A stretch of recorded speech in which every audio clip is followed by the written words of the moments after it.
વાત કહેવા માંગુ છું કે દીકરીના કરિયાવરમાં થોડું ઘણું ઘટતું હોય ને તો મહેરબાની કરીને એને એમ ન કહેતા કે બાપે કરિયાવરમાં કાંઈ ન આપ્યું, કારણ કે એ બાપે એના કાજાનો કટકો તમને આપી દીધો છે, એનું ધબકતું હૃદય તમારા હાથમાં મૂકી દીધું છે, એના શરીરનો એક અંગ તમને આપી દીધો છે.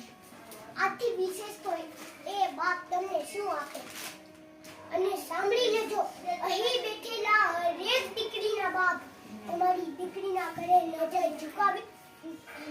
ઝુકાવીને નહીં પણ નજર ઉઠાવીને જાજો, કારણ કે એ ઘરમાં તમે જે રસોઈ આપ્યું છે ને એ આ દુનિયામાં કોઈ ન આપી શકે. અરે કન્યાદાનથી મોટું તો કોઈ દાન નથી સાહેબ. જો તમારે કરિયાવરમાં આપવું જોઈએ ને તો દીકરીને સારા સંસ્કાર અને સારું શિક્ષણ આપજો. જો તમારી દીકરી આગળ ભણવા માંગે એને ભણવા દેજો સાહેબ. એને એમ ન કહેતા કે બેટા તારે ભણવાની જરૂર છે, અમે તો તારા માટે મોટું ઘર ગોઠવવાના છીએ, મોટા ઘરમાં તને પરણાવવાના છીએ. આ બોલતા પહેલા એક વસ્તુ યાદ રાખજો કે આપણે આ દુનિયામાં કાયમ પરમનન્ટ લઈને નથી આપણે. પરિવર્તન એ સૃષ્ટિનો નિયમ છે. અને આમ તો આપણા બધાનું જ કહેવું છે ને કે માવતર દઈ છાણીને કરમ લઈ જાય તાણું. ન કરે નારાયણ. જો તમારી જીવનમાં કાંઈ પણ ખરાબ પરિસ્થિતિ આવી ને એક સંસ્કારી અને શિક્ષિત દીકરી તેના પતિ અને પરિવારનો સાથ આપીને ફરી પાછા એને ઊભા કરી શકે. કદાચ કોઈ આપણું મકાન છીનવી લેશે, આપણા જમીન અને જાયદાદ છીનવી લેશે, પણ આ દુનિયામાં કોઈની પણ તાકાત નથી કે આપણું શિક્ષણ છીનવી શકે. શિક્ષણથી મેળવેલું આપણું જ્ઞાન, આપણું ટેલેન્ટ છીનવી શકે. સિવાય ભગવાન. જો તમારી દીકરીમાં શિક્ષણની તાકાત અને સંસ્કારોનું વાવેતર હશે ને તે શૂન્યમાંથી પણ સર્જન કરીને બતાવશે સાહેબ.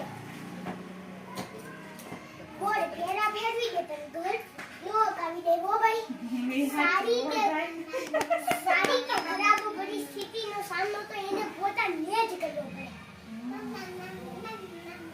સારી કે ખરાબ પરિસ્થિતિનો સામનો તો એને પોતાને જ કરવો પડે. જનક રાજા પણ તેની દીકરી સીતા જોડે વનમાં નહોતા જઈ શક્યા. સીતા જોડે વનમાં નહોતા જઈ શક્યા. જનક રાજાએ પણ તેની દીકરી જોડે सीता जोड़े वनमा नहोता जई शक्या. अगर किसी बच्चे को उपहार ना दिया जाए तो वे थोड़ी देर रोता है. अगर किसी बच्चे को उपहार ना दिया जाए तो वे थोड़ी देर रोता है, लेकिन संस्कार ना दिया जाए तो जीवन भर रोएगा. लेकिन संस्कार ना दिया जाए तो जीवन भर रोएगा. शिक्षा कहीं से भी प्राप्त की जा सकती है, शिक्षा कहीं से भी प्राप्त की जा सकती है, लेकिन संस्कार हमेशा घर से ही मिलते हैं. लेकिन संस्कार हमेशा घर से ही मिलते हैं. અંતે મારી વાણીને વિરામ આપતા પહેલા હું એટલું જ કહીશ કે દીકરી નાની હોય ને જે માંગે ને એને લઈ દેજો.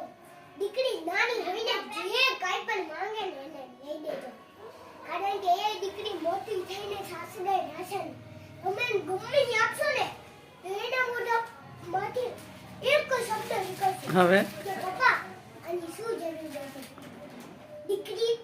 દીકરીના નસીબથી બાપ રાજ કરે છે, બાપના નસીબથી દીકરી નથી પણ દીકરીના નસીબથી બાપ રાજ કરે છે.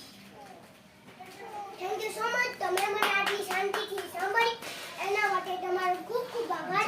કારણ કે આ દુનિયામાં બોલ્યું તો બધાને જ છે પણ કોઈ આપણે શાંતિથી સાંભળી લે ને એ જ બહુ મોટી વાત છે.